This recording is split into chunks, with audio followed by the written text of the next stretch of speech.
স্বাগত বন্ধুরা, মিনুর গপ্প সফর চ্যানেলে আজ শোনাব তারাশঙ্কর বন্দ্যোপাধ্যায়ের লেখা বিখ্যাত ছোট গল্প ডাইনি। তোমাদের একালে ডাইনি নাই, ডাইনি নাই, মায়াবিনী নাই, সে হিসাবে একালে ছেলেরা ভাগ্যবান। আমাদের আমলে মানে 40-45 বৎসর আগে ডাইনি, ডাকিনী, মায়াবিনী, একালের ছেলেরা ডাইনি ডাকিনীর কথা শুনে হেসে উঠবে, কিন্তু সে আমলে আমাদের অন্তরাত্মা শুকিয়ে যেত এদের নামে। আমাদের গ্রামে আমাদেরই বাড়ির পূর্ব প্রান্তে বড় একটা পুকুর বড় বড় তালগাছে ঘেরা। তাদের উত্তর পূর্ব কোণে ছিল স্বর্ণডাইনির ঘর। একেবারে গ্রামের প্রান্ত, এক পাশে জেলেপাড়া, অন্য পাশে বাউরিপাড়া, মাঝখানে খানিকটা খালি জায়গা।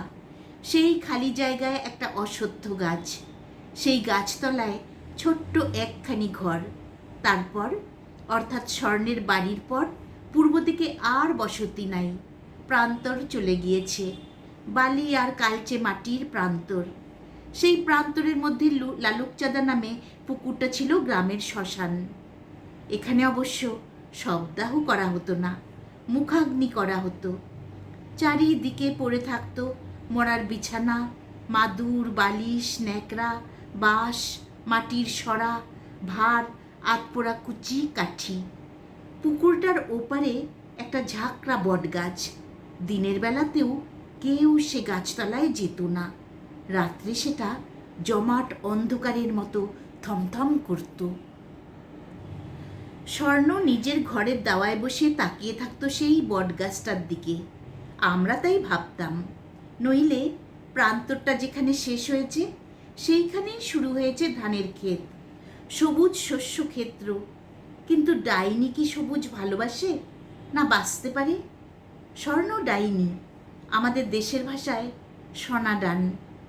শুকনো কাঠির মতো চেহারা, শক্ত দুপাটি দাঁত, কিন্তু নরুনে চেরা চোখের মতো ছোট, তাতে খয়েরি রঙের তারা, বিচিত্র স্থির দৃষ্টি, ভাবলেশীন শুষ্ক, যেন খটখট করত দুটো হলদে চোখ এই পাথর শুকনো ডাঙ্গার বুকে।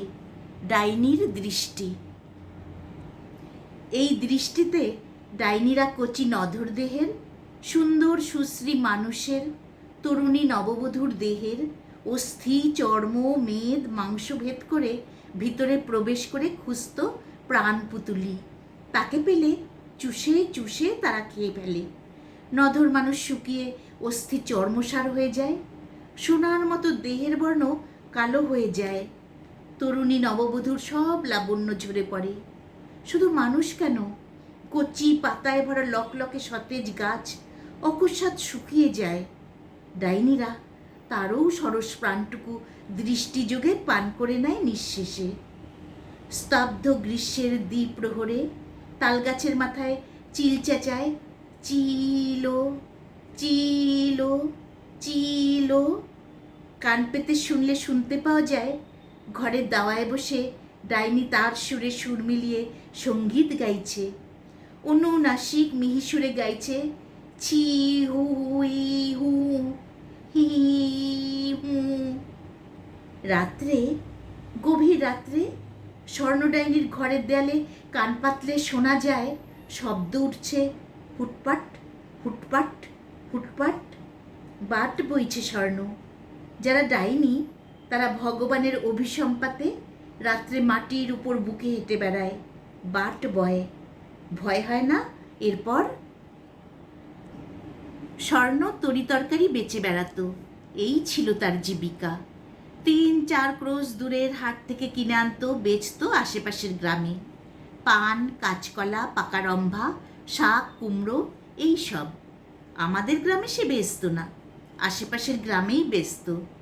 গ্রামের কারো বাড়িতে ঢুকতে সে চাইতো না, কি জানি কার অনিষ্ট সে করে বসবে।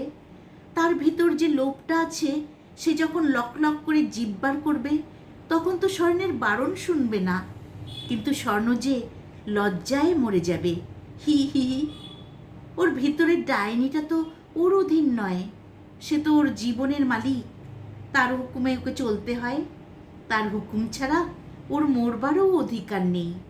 তার ভিতরের যে ডাইনিটা, সে এক সিদ্ধ বিদ্যা, তাকে কোনো নতুন মানুষকে না দেয়া পর্যন্ত স্বর্ণ মরবে না। স্বর্ণর মাসি কি কে যেন ছিল ডাইনি, মৃত্যুকালে আত্মীয় স্বজনদের খবর পাঠিয়েছিল, কিন্তু কেউ যায়নি, ভয়ে যায়নি। যদি সে কোনো কৌশলে তাকে দিয়ে যায় ওই সর্বনাশা ভয়ঙ্কর বিদ্যা, সে যে ডাইনি হয়ে যাবে। মৃত্যুর পর স্বর্ণ গেল, নিশ্চিন্ত হয়েই গেল। বিদ্যা সে তো কাউকে দিয়ে দিয়েছে, নইলে মরণ হলো কেমন করে? গিয়ে দেখলে তখন মাসির অনেক আত্মীয় এসেছে। আত্মীয় যা ছিল ভাগ করে নিয়েছে, সকলে চলে গেল। বিধবা তরুণী স্বর্ণ বসে রইল দাওয়ার উপর। তার যেমন অদৃষ্ট। হঠাৎ ম্যাও ম্যাও শব্দ করে মাসির পোষা বিড়ালটি তার পা ঘেঁষে বসল। ওটাকে কেউ নিয়ে যায়নি। বিড়ালটা তার পায়ে পা ঘষলে, গড়গড় শব্দ করলে, লেজটা উঁচু করে তার নাকে মুখে ঠেকিয়ে দিলে, যেন বললে, আমাকে তুমি নিয়ে চলো, তুমি কিছুই পাওনি, আমাকেও কেউ নেয়নি। স্বর্ণের মায়া হলো, নিয়ে এলো বেড়ালটা। মাছ ভাত দুধ খাওয়ায়, কোলের কাছে নিয়ে শোয়ে। পাশের জেলে পাড়ায় যায়, বাউরি পাড়ায় যায়। সেদিন হইচই উঠল জেলে পাড়ায়। জেলেদের একটা কচি ছেলের কি হয়েছে, ধনুকের মতো বেঁকে যাচ্ছে আর কাঁদছে। কাঁদছে যেন বেড়ালের মতো আওয়াজ করে, অ্যাও। অবিকল বেড়ালের শব্দ। গুনিন এলো। গুনিন দেখে বললে, ডাইনির কাজ। কিন্তু কিন্তু কি? ডাইনটা মনে হচ্ছে। বলতে হলো না শেষটা। স্বর্ণের বিড়ালটা ছুটে এলো উঠোনে, রোয়া ফুলিয়ে লেজ ফুলিয়ে অ্যাও শব্দ করে থাবা পেতে বসল। এই এই তো বিড়ালটা, এইটাই ডাইন। বিড়াল ডাইন? হ্যাঁ, কোনো ডাইন মরবার সময় ওকে দিয়ে গেছে ডাইনি বিদ্যে। ঠিক কথা, স্বর্ণের মাসি ছিল ডাইনি, বিড়াল তো তারই। কি সর্বনাশ! একটা জোয়ান ছেলে দুরন্ত ক্রোধে বসিয়ে দিলে এক লাঠি তার মাথার উপর। মাথাটা প্রায় চুর হয়ে গেল, কিন্তু তবু মরল না। লেজ পাঁচড়াতে লাগলো, নখগুলো বের করে মাটির উপর আছড়াতে লাগলো। গুনিন বলল, সাবধান, কেউ কাছে যাবে না। ও এখন ডাইন মন্ত্রটি দেবার চেষ্টা করবে, নইলে ওর মৃত্যু হবে না। সে মন্ত্র পড়লে, নিজের অঙ্গ বন্ধন করলে, তারপর সন্তর্পণে লেজে ধরে বের করে ফেলে দিয়ে এলো গ্রামের প্রান্তে। স্বর্ণ ঘরে বসে সভয়ে কেঁপে উঠল। লোকে তাকে গাল দিয়ে গেল, কেন এনেছিল ও ওই পাপকে? সন্ধ্যের মুখে কটি ছেলে পথ দিয়ে গেল, তারা বলে গেল, বেড়ালটা এখনও মরেনি। ইহ, কি গোঙাচ্ছে! বাপরে! শিউরে উঠল তারা। স্বর্ণ গেল চুপি চুপি, না দেখে থাকতে পারলে না। সাদা দুধের মতো বেড়ালটার রং, রক্তে ধুলোয় পিঙ্গল হয়ে গেছে। কি যন্ত্রণাকাতর শব্দ! স্বর্ণ এগিয়ে গেল, দুপা এক পা করে। তাকে স্পর্শ করলে, বেড়ালটা মরে গেল। স্বর্ণের একই হলো, স্বর্ণের চোখে একই দৃষ্টি। একই হলো তার। এসব সে কি দেখছে? ওই যে গর্ভবতী ছাগলটা যাচ্ছে, তার গর্ভের মধ্যে দুটি ছাগলছানাকে দেখতে পাচ্ছে। ওই যে কলা গাছটা, ওর ভিতর দেখতে পাচ্ছে কলার মোচা। তার জিভ সরস হয়ে উঠেছে, লকলক করে উঠছে। এ কি হলো তার? হে ভগবান! এমনি করেই নাকি স্বর্ণ হয়েছিল ডাইনি। সে আবার কাউকে ডাইনি বিদ্যে দেবে, তবে তার মরণ হবে। নইলে ওই মাথা ভাঙ্গা বিড়ালটার মতো কাতরাবে কাতরাবে কাতরাবে, তবু তার মৃত্যু হবে না। মৃত্যু চোখের সামনে বসে থাকবে। ও বলবে, আমাকে নাও গো, আমাকে নাও। মৃত্যু বলবে, কি করে নেব? এই বিদ্যে তুই আগে কাউকে দে, তবে নেব, নইলে তো পারবো না। স্বর্ণের হাত নাই তার ভিতরের ডাইনির উপর। সে কি গ্রামের কারুর বাড়ি যেতে পারে? বাপরে! আমার অনেক বয়স পর্যন্ত স্বর্ণ বেঁচে ছিল। আমি বলতাম, স্বর্ণ পিসি। ছেলেবেলায় কখনো সামনে যেতে সাহস হতো না। বড় হবার পর ও পথে গিয়েছি, এসেছি। নিজের ঘরে আধো অন্ধকার আধো আলোর মধ্যে চুপ করে বসে থাকতে দেখেছি। চুপ করে বসে থাকতো, কারোর সঙ্গে কথা বলতো না। কেউ কথা বললে তাড়াতাড়ি দু একটা জবাব দিয়ে ঘরে ঢুকে যেত। আমার 20-22 বছর বয়স যখন হলো, তখন আমি তার বেদনা বুঝলাম। মর্মান্তিক বেদনা ছিল তার। নিজেও সে বিশ্বাস করত সে ডাইনি। কাউকে স্নেহ করে মনে মনে সে শিউরে উঠত। কাউকে চোখে দেখে ভালো লাগলে চোখ বন্ধ করত। তার আশঙ্কা হতো সে বুঝি তাকে খেয়ে ফেলবে, হয়তোবা খেয়ে ফেলেছে বলে শিউরেও উঠত। মনে হতো ডাইনি মন্ত্র, বিষাক্ত তার ভালোবাসা লোভ হয়ে তীরের মতো গিয়ে তাকে বিঁধে ফেলছে তার হৃৎপিণ্ডে। ডাইনিতে আজ আর বিশ্বাস করি না, একালের ছেলেরাও করে না। কিন্তু স্বর্ণ ডাইনির ডাইনিত্বের একটি বিচিত্র পরিচয় আমার স্মৃতিতে অক্ষয় হয়ে আছে, সেই কথাটি বলবো। তখন আমার বয়স 9 কি 10, কিন্তু ঘটনাটি আজও মনে হয় এই কদিন আগের দেখা ঘটনা। হঠাৎ শুনলাম ও পাড়ার অবিনাশ দাদাকে স্বর্ণ ডাইনে খেয়েছে, অর্থাৎ ডাইনে নজর দিয়ে দৃষ্টিবাণে বিদ্ধ করেছে। তার ভিতরে প্রবেশ করে তাকে শুষে খাচ্ছে। গ্রামটা একেবারে তোলপাড় করে উঠল। বিখ্যাত গুণিন ছিলেন আমাদেরই বাড়িতে। আমার বাবা গ্রামের বাইরে বাগানে তারা মন্দির প্রতিষ্ঠা করেছিলেন। সেইখানে থাকতেন এক সন্ন্যাসী, পশ্চিম দেশীয় সাধু। আমি তাকে বলতাম গোসাই বাবা, অর্থাৎ গোস্বামী বাবা। তিনি জানতেন অনেক বিদ্যা। তাকে খবর দেয়া হলো, তিনি এলেন।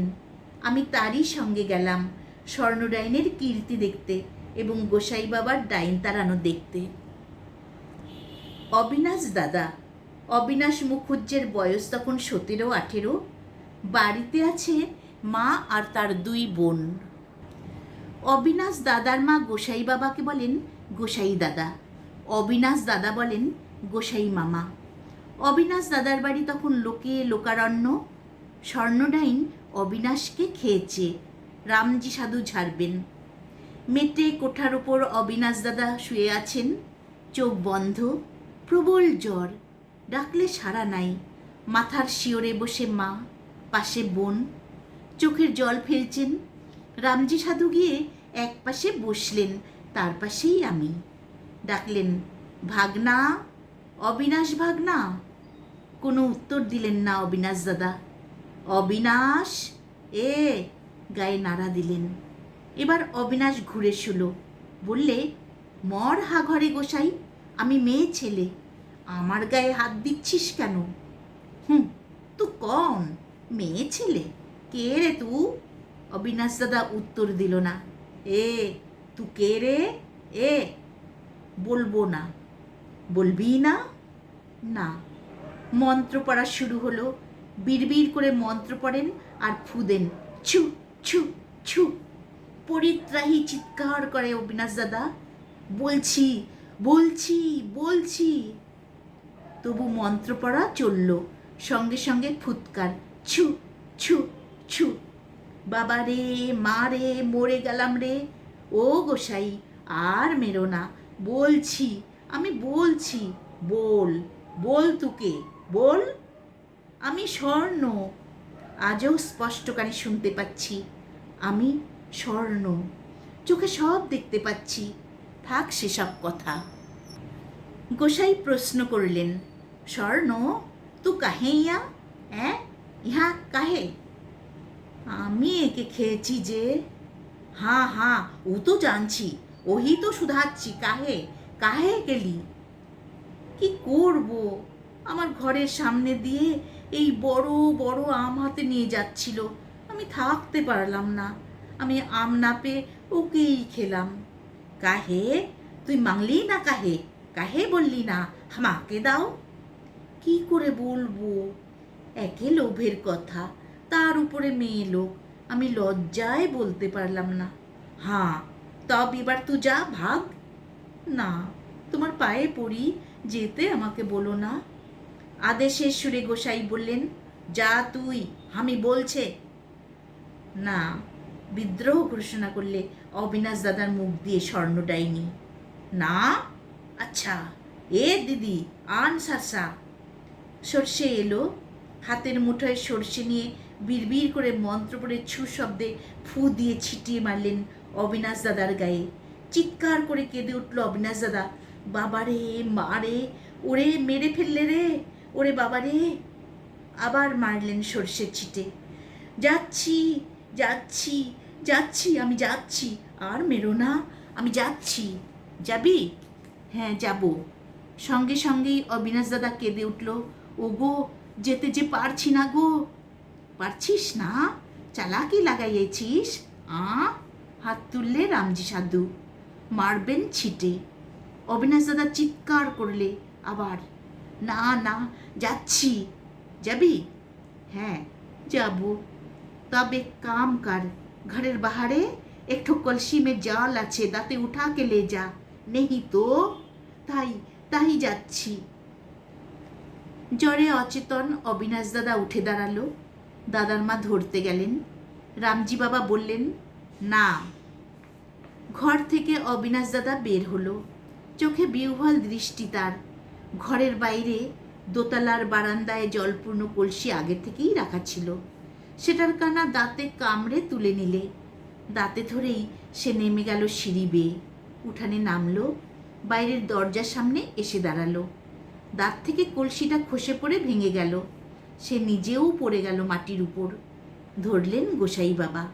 এবার বিপুল বলশালী পশ্চিম দেশীয় সন্ন্যাসী কিশোর বা সদ্য যুবা অবিনাশকে ছোট ছেলেটির মতো পাজা কোলে করে তুলে উপরে এনে বিছানায় শুইয়ে দিলেন। গোসাই বাবার পাশে পাশেই রয়েছি আমি। এবার গোসাই বাবা ডাকলেন, অবিনাশ মামা, কেমন আছো? ভালো আছি। কয়েক ঘন্টার মধ্যেই অবিনাশ দাদার জ্বর ছেড়ে গেল। আমার শিশুচিত্তে ডাইনি আতঙ্ক দৃঢ়বদ্ধ হয়ে গেল। স্বর্ণ সে দফা যে মার খেয়েছিল এ কথা বলাই বাহুল্য। অনেক দিন পর, তখন আমার বয়স 13-14 বৎসর।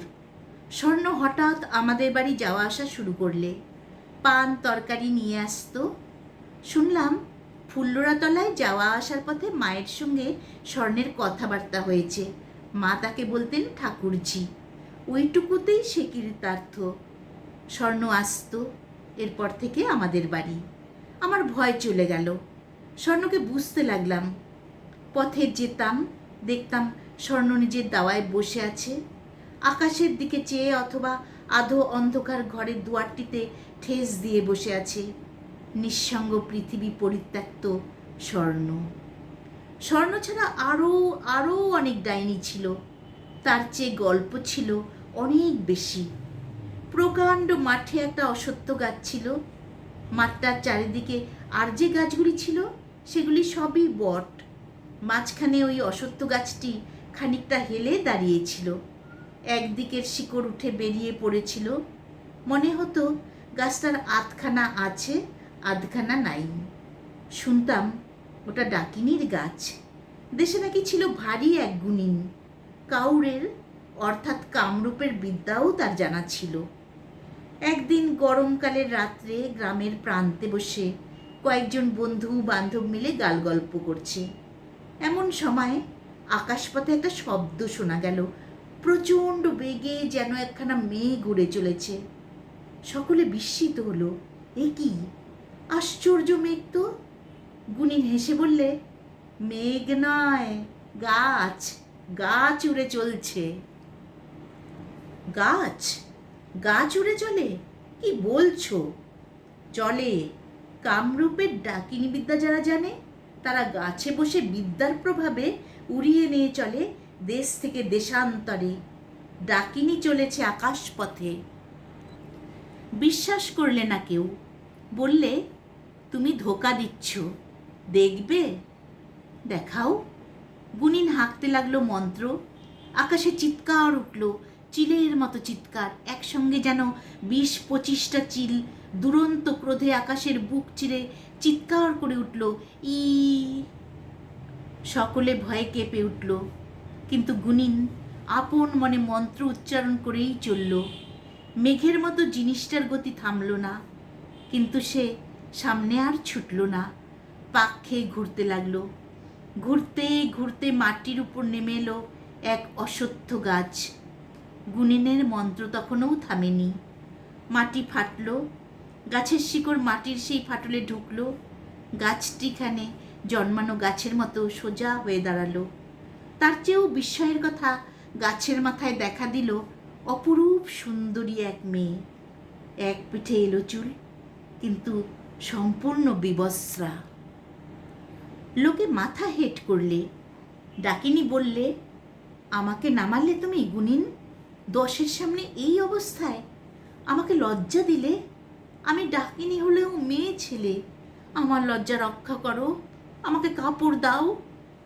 গুনিন হাসল। ডাকিনী তখন হাত বাড়িয়ে বললে, দাও, কাপড় দাও। গুনিন হেসে ঘাড় নাড়লে, সবুর কর, সবুর কর। কিন্তু যারা গুনিনের সঙ্গী তাদের সবুর হলো না। একজন বললে, ছি ভাই। গুনিন তাকে ধমকে দিলে, না। ততক্ষণে একজন অতর্কিতে গুনিনের কাঁধের গামছাখানাই টেনে মেয়েটিকে ছুঁড়ে দিলে। গুনিন আঁতকে উঠল, করলি কি, করলি কি? ডাকিনী খিলখিল করে হেসে উঠল। গামছাখানায় মাথা থেকে পা পর্যন্ত সামনের দিকে ঢেকে নিয়ে হেঁট হয়ে পায়ের দিকে গামছাটার প্রান্তটা ধরে উপরের দিকে টেনে নিয়ে পিছনের দিকে মাথা পার করে ফেলে দিলে। গুনিন মর্মান্তিক চিৎকার করে উঠল। সকলে সভয়ে দেখলে গুনিনের দেহের চামড়াও পায়ের দিক হতে ছিঁড়ে ক্রমশ মাথার দিকে গুটিয়ে পিছনের দিকে উল্টে গেল। চামড়া ছাড়ানো মানুষটা পশুর মতো আর্তনাদ করে উঠল। সে গিয়ে আবার চাপল সেই গাছে।